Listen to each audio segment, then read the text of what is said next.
Serial killers. Based on a recent FBI statistics, there are about 15,000 murders annually.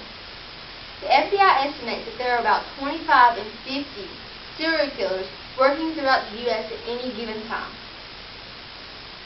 A serial killer, by definition, is a person who murders more than 3 people and has serious psychological issues.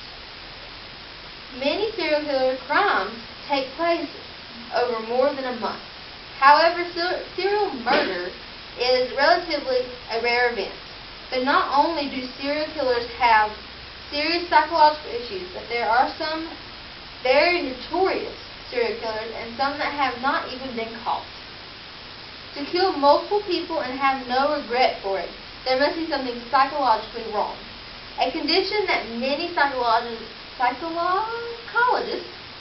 consider serial killers is antisocial personality disorder, or ASPD. Most symptoms of this disorder happen in early teens, and the disorder is most common in men than women.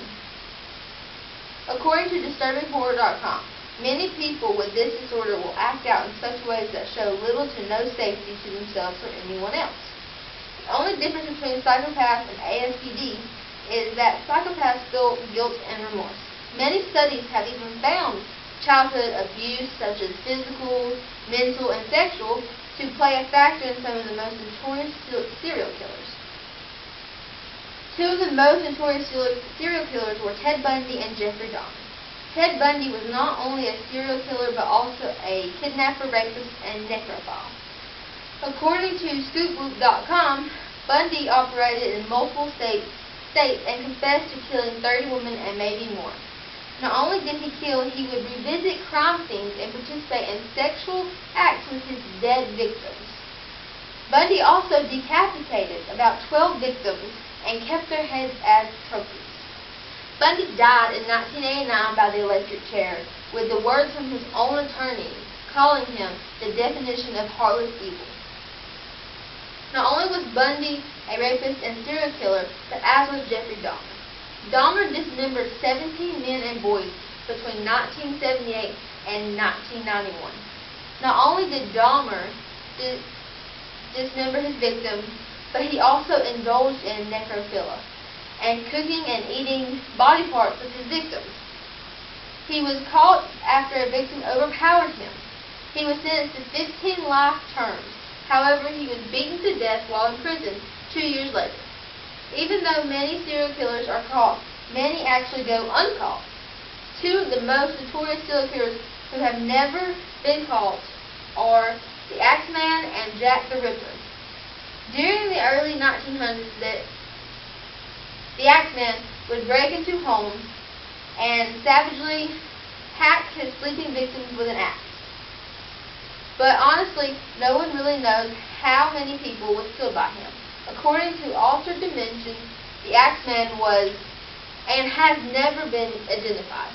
Jack the Ripper is the popular serial killer who killed numerous prostitutes in London in 1888. Jack the Ripper would tear apart his body to the point that investigators believed that this person knew human anatomy and was possibly a doctor.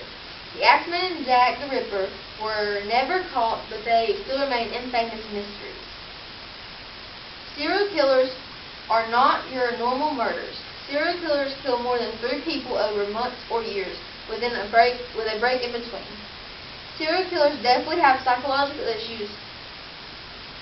There have been notorious serial killers as well as the ones that have never been caught.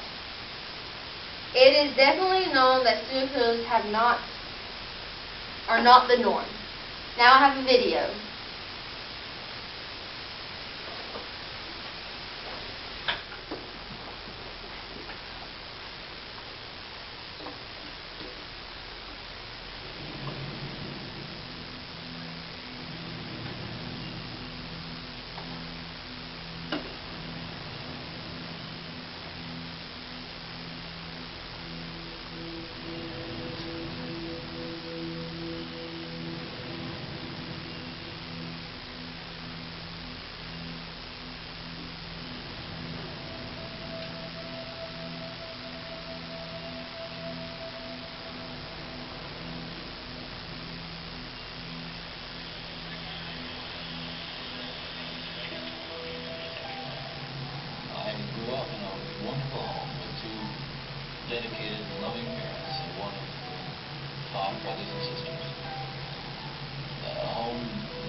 basically, I was a normal person.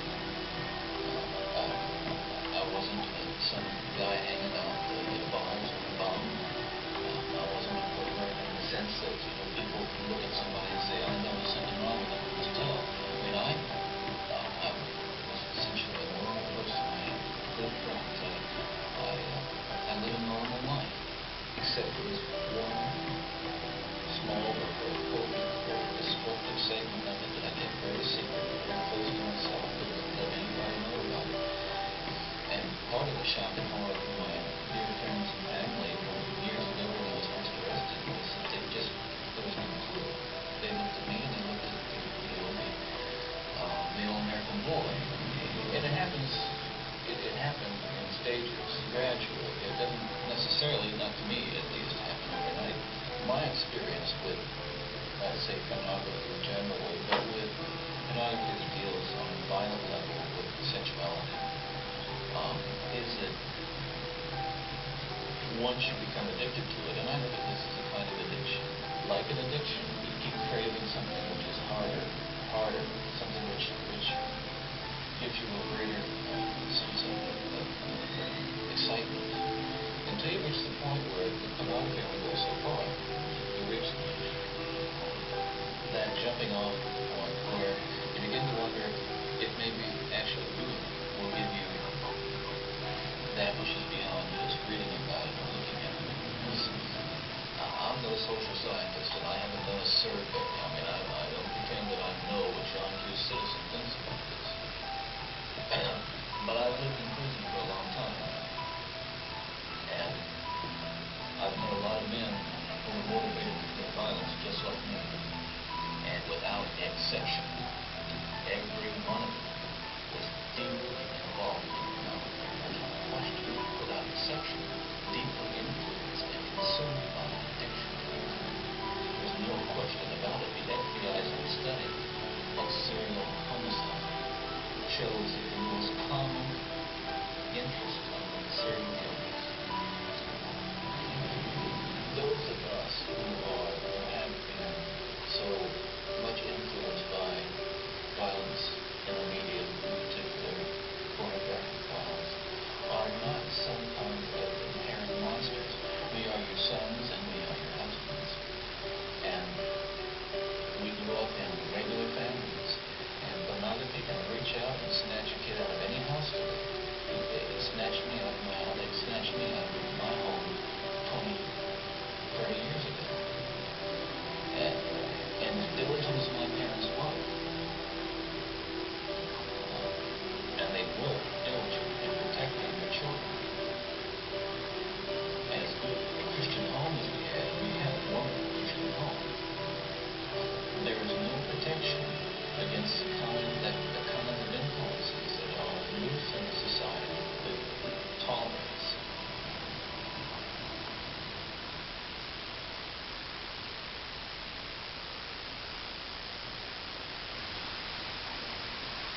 Thank you.